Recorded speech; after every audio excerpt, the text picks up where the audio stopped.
తెలంగాణలో పంచాయతీ ఎన్నికల ఫలితాల కంటే ఎక్కువగా ఇప్పుడు గ్రామ పంచాయతీ నిధులపై రాజకీయ వేడి మొదలైందా?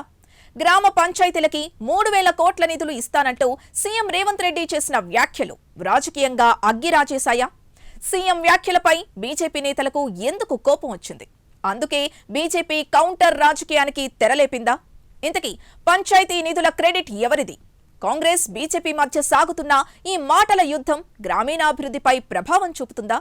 తెలుసుకోవాలంటే వాచ్ ది స్టోరీ.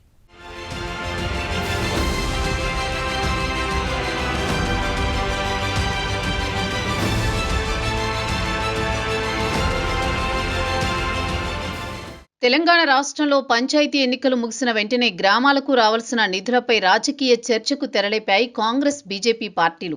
కాంగ్రెస్ అధికారంలోకి వచ్చిన తర్వాత పంచాయతీ ఎన్నికలు నిర్వహించలేదు. దీంతో కేంద్ర ప్రభుత్వం నుంచి గ్రామ పంచాయతీలకు రావాల్సిన పెండింగ్ నిధులు సుమారు 3,600 కోట్లు ఉన్నాయి.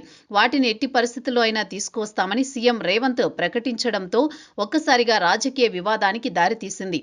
గ్రామాల అభివృద్ధికి కేంద్ర నిధులు కీలకమని, కేంద్రంతో సమన్వయం చేసుకుని నిధులు తెస్తామని కాంగ్రెస్ చెబుతోంది. పంచాయతీ నిధుల చుట్టూ తెలంగాణ రాజకీయాలు మళ్లీ వేడెక్కాయి. కేంద్ర ప్రభుత్వం నుంచి రావాల్సిన నిధులపై కాంగ్రెస్ బీజేపీ నేతల మధ్య మాటల యుద్ధం కొనసాగుతోంది. సీఎం రేవంత్ చిన్న గ్రామాలకు 5 లక్షలు, పెద్ద గ్రామాలకు 10 లక్షలు ఇస్తామని ప్రకటించగా దానికి బీజేపీ ఎంపీ బండి సంజయ్ గట్టి కౌంటర్ ఇచ్చారు. గ్రామ పంచాయతీలకు నిధులు ఇచ్చేది ఎవరు అని ప్రశ్నించారు.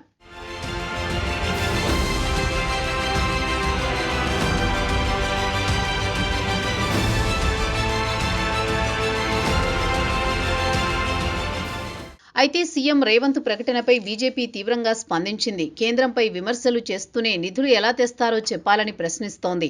బీజేపీ రాష్ట్ర ప్రభుత్వం సరిగా లెక్కలు చూపకపోవడం, నిధుల వినియోగంలో పారదర్శకత లేకపోవడం వల్లే కేంద్రం నిధులు విడుదల చేయడంలో ఆలస్యం జరుగుతోందని బీజేపీ ఆరోపిస్తోంది.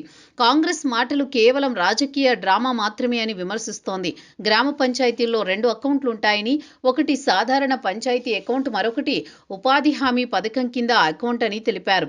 జీరో ఆదాయమున్న పంచాయతీలకు కేంద్రం నిధులే ప్రధాన ఆధారమని, రాష్ట్ర ప్రభుత్వం చెప్పుకునే నిధులు వాస్తవానికి కేంద్రం నుంచే వస్తున్నాయని అంటున్నారు బీజేపీ నేతలు. రాష్ట్ర ప్రభుత్వం గ్రామాల్లో శానిటేషన్ వర్కర్స్, కంప్యూటర్ ఆపరేటర్లకి మాత్రమే ఇస్తుందని చెబుతున్నారు.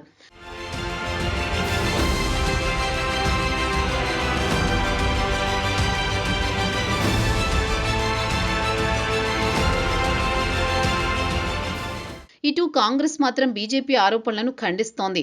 గ్రామ పంచాయతీలకు రావాల్సిన నిధులను అడ్డుకుంటోంది బీజేపీయేనని, రాష్ట్ర ప్రయోజనాల కంటే రాజకీయాలే ప్రాధాన్యమిస్తోందని కాంగ్రెస్ కౌంటర్ ఇస్తోంది. పంచాయతీ ఎన్నికల తర్వాత గ్రామీణ రాజకీయాల్లో నిధులే ప్రధాన అజెండాగా మారాయి. గ్రామ పంచాయతీ భవనాలు, అంగన్వాడీ కేంద్రాలు, మహిళా భవనాలు, రైతు గోదాముల నిర్మాణాలకు కేంద్ర ప్రభుత్వం నేరుగా నిధులు విడుదల చేస్తోందని బీజేపీ నేతలు చెబుతున్నారు. కేంద్రం ఇచ్చిన 1,250 కోట్లలో రాష్ట్ర ప్రభుత్వం కేవలం 250 కోట్లు మాత్రమే ఖర్చు చేసిందని, మిగిలిన నిధులను సరిగ్గా వినియోగించలేదని కాంగ్రెస్ ప్రభుత్వంపై బీజేపీ విమర్శలు గుప్పించింది.